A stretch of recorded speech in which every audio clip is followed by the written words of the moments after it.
Syria in the eastern Mediterranean, the birthplace of human civilization. Thousands of eventful years have left a cultural legacy that's extraordinarily rich. There are some sites in Syria that if they were present in another country, they would be, just filled with people. There would be closures of lines where people have to walk, and if you walk into sites in Syria you see nobody. There are literally thousands of sites, so the conservation of these sites is really a great problem, especially in a country that is developing. The issue is how to reconcile conservation objectives with the search for economic benefits. Working across the Muslim world, from Cairo to Mali, Afghanistan to Zanzibar, the Aga Khan Trust for Culture seeks to strike the right balance between tourism and conservation, between development and the preservation of national identity.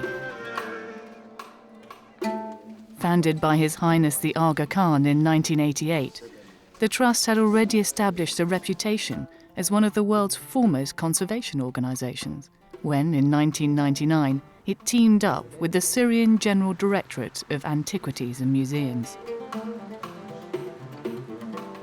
The brief was to rehabilitate 3 specific sites: the Citadel of Aleppo, the Castle of Salah ed-Din, and Nazarov Citadel.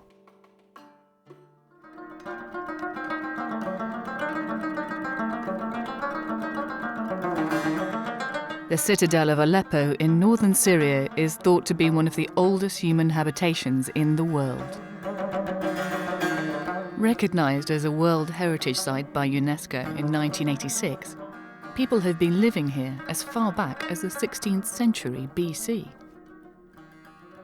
It has since been occupied by many different civilizations, from the Hittites to the Ottomans. But its most impressive surviving structures date back to a single period. Everything that you see now, as far as the outside walls and the majority of the internal structures, have been built during the Ayyubid period, during Salah ad-Din's reign, and his son. The son of Salah ad-Din, al-Zahir Ghazi, was the king of Aleppo, and he did a lot of work inside the citadel and outside in the old city. In 2006, around 360,000 people visited the site, 90,000 of them foreigners from outside the Middle East. One of the Trust's first tasks was to stabilise any unsound structures using cutting-edge conservation techniques. The aim of this work just to make the pillars one unit as it before. But because we are in dangerous case, we can't do that without supporting. We calculate all the loads of the ceiling and design from metal and wood to just take a load for all the ceiling to give us liberty to work inside it, more safety to work inside it. Meanwhile, the AKTC worked to restore the outward appearance of a citadel to something like its former glory. The Trust has also worked to improve tourist access, building amenities such as a visitors' centre and a viewing platform overlooking the old city. But the AKTC is about more than just conserving the past. It's also designed to improve the present.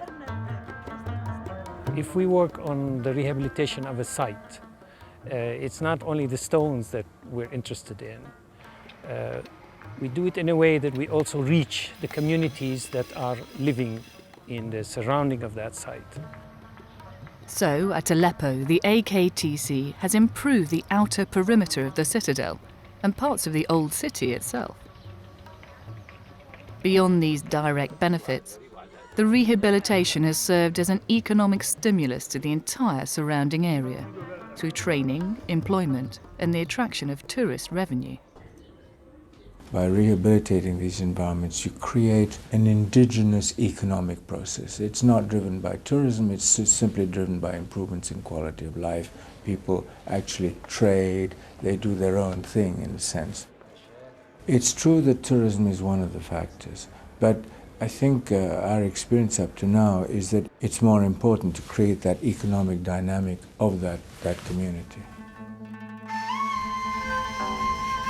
Another extraordinary site is located high in the coastal mountains, 24 kilometers from Latakia, the castle of Salah ad-Din.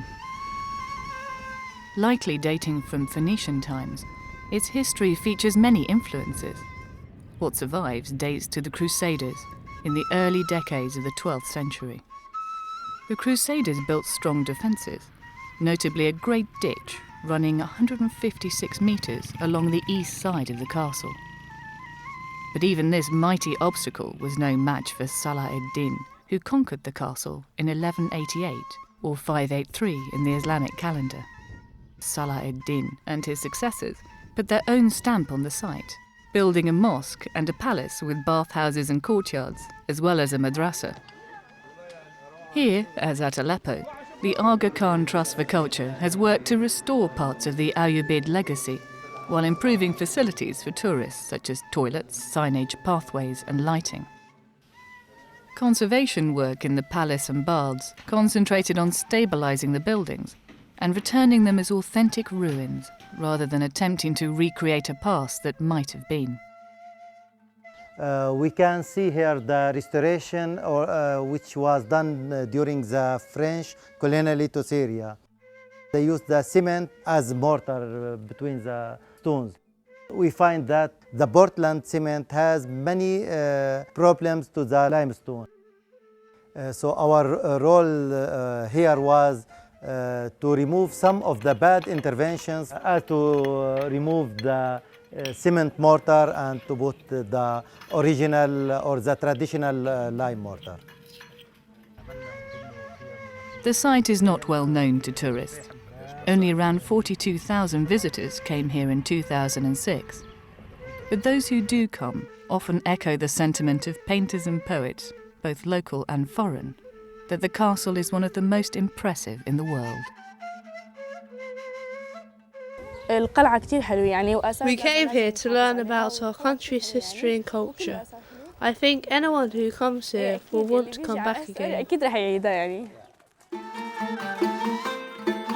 The third site to have benefited from the Trust's partnership with the Syrian government is Nazarov Citadel. The citadel has its origins in the Byzantine period, but Masyaf's most significant building work was undertaken by the 12th century leader, Sinan Rashid Eddin. By 1999, when work began, illegal houses had been built against its lower walls, and the fortress itself had become structurally unsound. In addition to stabilising and conserving the buildings, works have included improving visitor facilities. New signs, information panels and lighting have been installed, and parking has been provided for tour buses. The Citadel, the most popular tourist destination in the area, is linked to Masyaf's main souk by a new pedestrian street, so that the local community can benefit.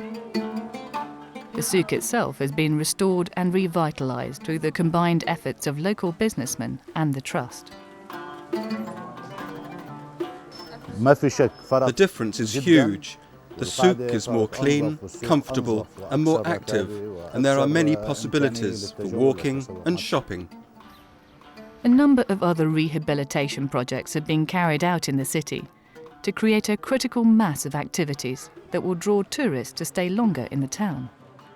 We're looking at how to develop economic results in restoration of historic buildings.